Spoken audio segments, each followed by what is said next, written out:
Ni wakati mzuri wa kumwabudu Mungu wetu katika roho na kweli, kwa kuwa yeye ndio Mungu mkuu. Hakuna zaidi yake, mfalme wa falme. Yeye ndio Mungu aliye mkuu. Yes. Ulisema naposhindwa nikuite, hivi leo nakuita nisikie. Usiende mbali nami, usiniache peke yangu. Mungu wangu niongoze. Ulisema naposhindwa nikuite, hivi leo nakuita nisikie. Usiende mbali nami, usiniache peke yangu. Mungu wangu niongoze. Ulisema naposhindwa nikuite, hivi leo nakuita nisikie. Usiende mbali nami, usiniache peke yangu. Mungu wangu niongoze. Bwana wangu, ulisema naposhindwa nikuite Baba, hivi leo nakuita nisikie. Usiende mbali nami, usiniache peke yangu. Mungu wangu niongoze. Bwana wangu, ulisema naposhindwa nikuite. Bwana wangu, hivi leo nakuita, naomba nisikie. Usiende mbali nami, usiniache peke yangu. Mungu wangu niongoze. Mungu wangu niongoze. Yeah. Mungu wangu niongoze. Yeah. Mungu wangu niongoze. Oh Lord Jesus, oh my Father, my Lord, there is no one like you, Jesus. There is no one like you, Lord. I cannot live without you, Lord. I cannot stay without you, Jesus. You are my protector. You are my defender. You are my helper. You are my everything, Jesus. Thank you, Lord. Mungu wetu ni Mungu wa upendo, ni Mungu ambaye anatujali.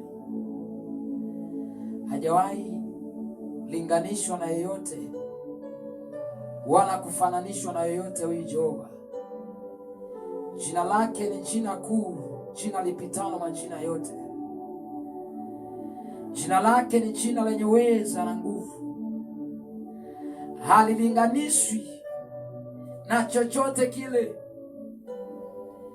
Yeye ni Mungu wa wote wenye mwili, na ni Mungu ambaye alitupenda sote, akamtoa mwanaye wa pekee, watu wake tuweze kukombolewa katika dhambi ili tuwe huru. Hakuna kama wewe Bwana wangu, ni wewe peke yako Baba, Yesu wangu. Bwana wangu, mfalme wa falme, tazama wakati namna huu watoto wako tunaposogea mbele zako kutazama yaliyo maneno yako. Roho Mtakatifu, ni wakati mzuri sasa. Bwana, ninaomba useme na kila mmoja yule ambaye umekusudia wakati na saa hii. Bwana, nena na kila mmoja ambaye Bwana unatamani ukutane naye wakati huu, popote alipo, awe ndani ya Tanzania au nje ya Tanzania. Roho Mtakatifu kanene, Roho Mtakatifu kazungumze kwa kadri ya uweza wako Baba, nami nitumie tu kama chombo chako, kwa kuwa mfalme, ni neno lako ambalo unaenda kulinena wakati na muda huu. The mighty name of Jesus I pray, amen. Hallelujah. Bwana Yesu asifiwe sana. Ninafurahi kukutana na wewe popote ulipo, mpendwa katika Bwana. Mwanadamu ambaye Mungu amekupa neema ya kuwa hai leo. Mungu anapokujalia afya, anapokupa uhai, maana yake kuna kitu ambacho amekitazama kwako. Unaweza ukakaa ukafikiria ukaona ni wangapi ambao walitamani kuwa kama wewe, lakini hawajaweza kufikia hiyo level. Kuna wengine walipanga mipango yao mizuri, kuna wengine waliweka ratiba zao nzuri, lakini hawakuzikamilisha zile ratiba. Lakini mimi na wewe leo tumepata nafasi. Kwa hiyo wakati na muda huu kuna ujumbe mmoja ambao nataka niseme na wewe, na ujumbe unatoka katika kitabu cha Wakorinto wa pili, ile sura ya 5 mstari ule wa 20. Kama una Biblia yako tu unaweza kufungua ili tusome pamoja. Mungu inasema ya kwamba basi tu wajumbe kwa ajili ya Kristo, kana kwamba Mungu anasi kwa vinywa vyetu, twawaomba ninyi kwa ajili ya Kristo mpatanishwe na Mungu. Bwana Yesu asiwe sana. Ujumbe ambao Mungu amenipa leo ni ya kwamba wewe ni mjumbe wa Kristo, na hata kama hujafikia kiwango cha kuwa mjumbe wa Kristo, Mungu ana haja na wewe uwe mjumbe wake, au Kristo Yesu anatamani uwe mjumbe wake popote unapokuwa. Mjumbe, tunapozungumzia mjumbe tunazungumzia habari ya mwakilishi. Sasa tunapozungumzia habari ya mjumbe wa Kristo, maana yake ni mwakilishi wa ufalme wa mbinguni. Kama anavyokuwa mjumbe wa nyumba 10, mjumbe wa wapi wa mtaani kwako, anawakilisha serikali. Maana yake tunapozungumzia habari ya mjumbe wa Kristo ni mwakilishi wa serikali ya mbinguni. Sasa tunapozungumzia habari ya mwakilishi wa serikali za mbinguni, maana yake kuna vigezo na masharti ambayo anatakiwa awe nayo huyu mjumbe. Kama mjumbe wa nyumba 10, kila wanachokizingatia ili awe mjumbe, kwanza lazima awe raia wa Tanzania. Lazima awe raia wa Tanzania. Lazima awe mezaliwa Tanzania. Sisi kama tunaelewana. Maana yake kuwa mjumbe lazima awe muhusika wa eneo ambalo anatakiwa kwa mjumbe. Maana yake ni nini? Hawezi kuwa mjumbe wa Kristo kama haujawa muhusika na hilo eneo. Nimesema kuwa mjumbe wa Kristo ni mwakilishi wa serikali ya mbinguni. Hawezi kuwa mwakilishi wa serikali za mbinguni kama haujawa muhusika wa mbingu. Na ili uwe muhusika wa mbingu lazima upatanishwe na Mungu. Lazima upatanishwe na Mungu. Lazima upatanishwe na Mungu. Kwa hiyo unapopatanishwa na Mungu kama mjumbe au mwakilishi wa serikali ya mbinguni, maana yake sasa umekizi vigezo vya kuwa mjumbe. Ukisoma habari ya Isaya 52:7 anazungumzia kwamba ni mizuri kama nini ile miguu ambayo inatangaza habari njema. Habari njema za kuhusu ule ufalme wa mbinguni. Lakini sasa hawezi kutangaza habari njema juu ya Tanzania au juu ya serikali ya Tanzania kama mjumbe endapo wewe sio mhusika wa hilo taifa au haujapatana na serikali yenyewe. Manake badala ya kuwakilisha yaliyo mema, kama hujapatana na hiyo serikali, maana yake utawakilisha yaliyo mabaya, utawakilisha madhaifu, utawakilisha matatizo, utaanza kutengeneza hata vitu vingine ambavyo havipo ili kuchafua, kwa sababu haupatani na kile unachokiwakilisha. Lakini kama unapatana na kile unachokiwakilisha, maana yake una ujasiri wote wa kutangaza habari njema. Kwa hiyo hawezi kutangaza habari njema ikiwa ndani yako au ndani mwako kumejaa uovu au mabaya. Hivyo kama mwana wa Mungu au kama unatamani kuwa mjumbe wa Kristo, wewe ambaye uliyeokoka na ambaye hujaokoka, unatakiwa kuelewa ya kwamba unatakiwa kumwakilisha Mungu au Kristo. Lakini ili umwakilishe Mungu au Kristo, lazima uelewane kwanza na huyo Mungu. Lazima uelewane kwanza na huyo Kristo. Kwa namna gani unaelewana na huyo Kristo? Kuna mambo kadhaa ambayo nitakuonyesha usiku wa leo. Kwa dakika chache tu naomba unitegee sikio lako. Kuna vitu ambavyo nitakuonyesha. Jambo la kwanza, namna gani unatakiwa uelewane na huyo Mungu wa mbinguni. Jambo la kwanza, lazima uwe mtu wa toba. Kila unapopiga hatua lazima uwe mtu wa toba. Kuna namna unaweza ukamkosea Mungu katika kutembea kwako, katika kuwaza. Kwa hiyo hatutakiwi tujihesabie haki, bali tunatakiwa kuwa watu wa toba mbele za Bwana. Haleluya. Tunapokuwa watu wa toba, manake tunasema ya kwamba sisi hatuwezi, sisi wenyewe hatutaweza, lakini kupitia Mungu ndiye anayetuwezesha. Kwa hiyo kama kuna mahali yamkini niliwaza vibaya, nilitazama vibaya, maana yake ninaomba rehema mbele za Bwana. Maana yake hii jambo liwe kila siku endelevu. Sio tu leo ukiomba toba basi ndio umeisha. Kila siku itapo leo, kwa sababu haelewi, yamkini unaweza ukatazama vibaya, ukamkosea Mungu. Kwa hiyo ili uelewane na Mungu wako, lazima uwe mtu wa toba.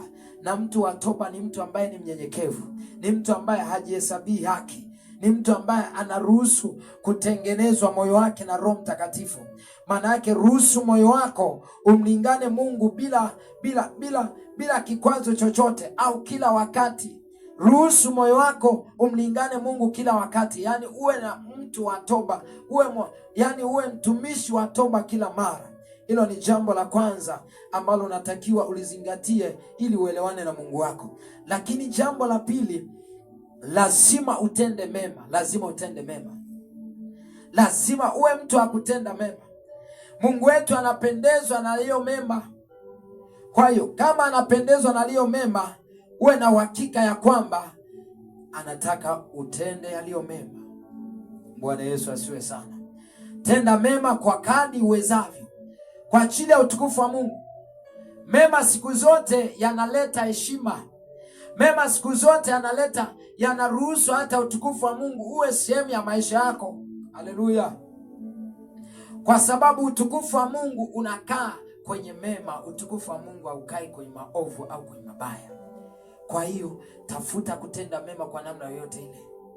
Ukienda kusoma katika kitabu cha Warumi sura ile ya 2 mstari wa 5 mpaka wa 10, utaona habari hizo naambiwa kwamba tenda mema, au acha nikusomee kwa haraka haraka. Neno la Mungu linasema ya kwamba bali kwa kadri ya ugumu wako na kwa moyo wako usio na toba wajiwekea akiba ya hasira kwa siku ile ya hasira ya Mungu. Unaona, moyo usipokuwa na toba unajiwekea hasira, na ile hasira inaleta mabaya, na hiyo hukumu ya Mungu ikija haitakuacha salama. Mstari wa 6, atakayemlipa kila mtu kwa kadri ya matendo yake. Mstari wa 7, wale ambao kwa saburi katika kutenda mema wanatafuta utukufu na heshima na kutokuharibika watapewa uzima wa milele. Sijui kama unaelewa ya kwamba wale ambao watakuwa na saburi, yani watakuwa wavumilivu katika kutenda mema. Hatijalishi watakutana na mazingira gani magumu, yenye shida, yenye tabu, lakini ndani yao watakuwa na saburi ya kutenda mema. Anasema ya kwamba utukufu na heshima na kutokuharibika zinawatafuta. Maana yake wanatafuta utukufu pamoja na heshima na kutokuharibika, na vile vile siku ya mwisho au watapata uzima wa milele. Ni watu ambao wanatenda mema. Hilo ni jambo la pili ambalo litakufanya wewe uelewane na Mungu wako, ili uwe mjumbe mzuri. Bwana Yesu asiwe sana. Ya kwamba jambo la tatu ambalo litakufanya uelewane na Mungu wako ili uwe mjumbe mzuri ni jambo la kukataa uovu au maovu katika maisha yako kwa lazima. Ni jambo la kukataa maovu au uovu kwenye maisha yako kwa lazima. Yani ifike mahali lazima, mimi sitaki uovu, sitaki hili. Shetani anapata mlango wa kukutesa kwenye maisha yako kupitia maovu.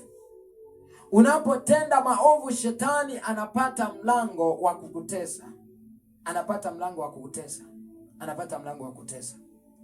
Kwa hiyo lazima uwe mtu wa kukataa yale maovu kwa lazima. Kuna wakati mwingine shetani analeta maovu kwa lazima. Kwa hiyo sasa, usipokuwa mtu wa kukataa yale maovu, uwe na uhakika kuna namna utashindwa kuelewana na Mungu wako, na ukishindwa kuelewana na Mungu wako hautakuwa mjumbe mzuri. Bwana Yesu asiwe sana. Lakini mwisho kabisa, bila kupoteza muda, ni kuache na jambo la 4 ambalo litakufanya wewe uzidi kuelewana na Mungu wako kama mjumbe wa Kristo. Ni Roho Mtakatifu achukue nafasi kubwa, ikiwezekana yote kwenye maisha yako.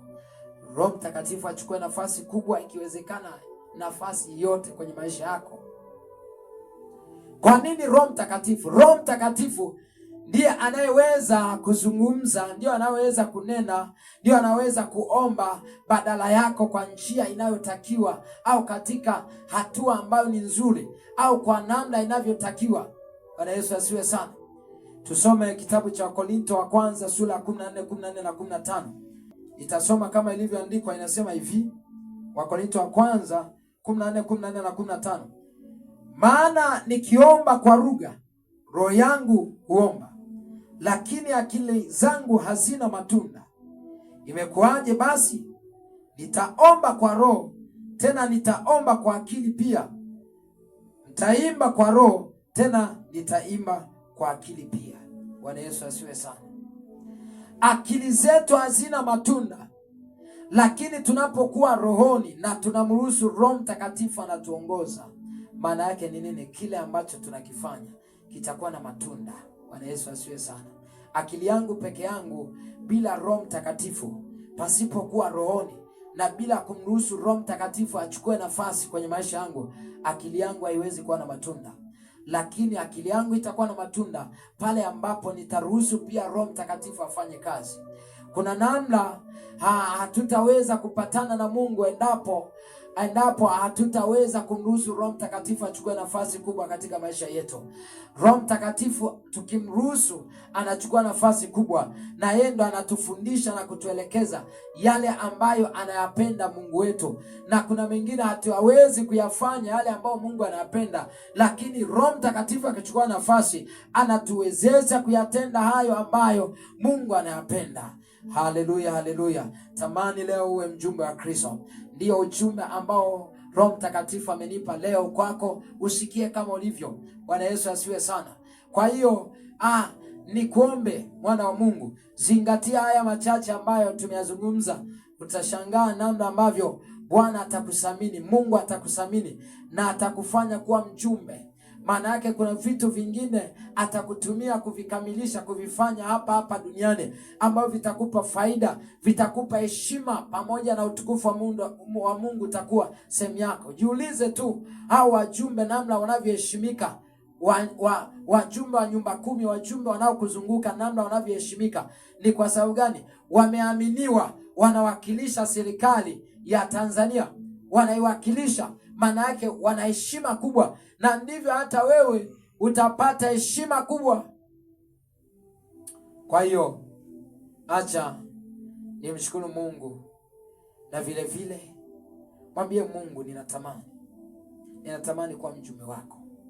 Mwambie Baba, ninatamani kuwa mjumbe wako, unisaidie mimi mwanao, siwezi, naomba unisaidie. Ninapoomba asikia, anajibu.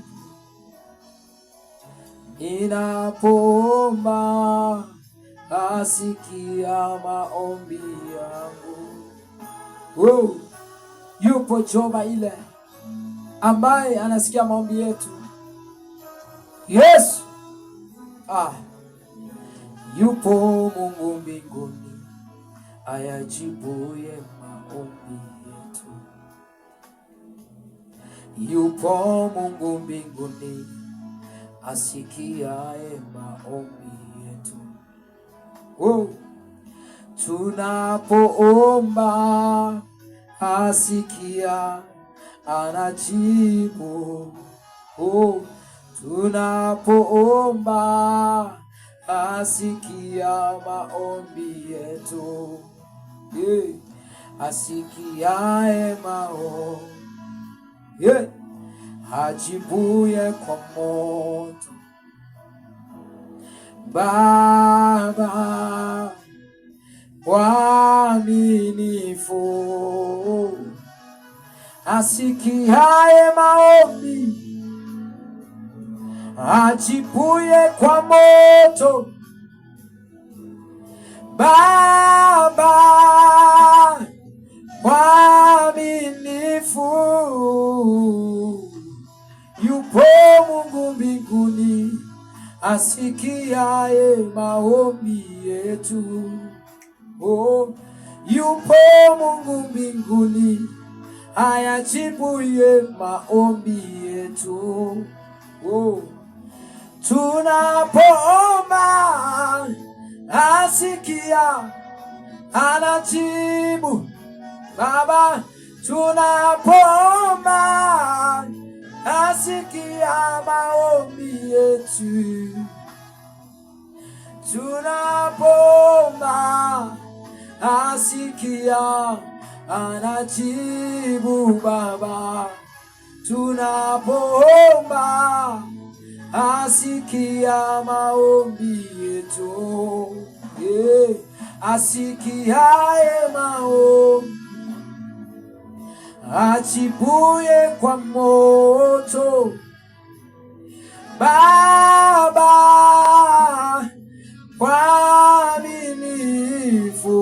mwaminifu, asikiaye maombi. Baba ajibuye kwa moto. Huyu Baba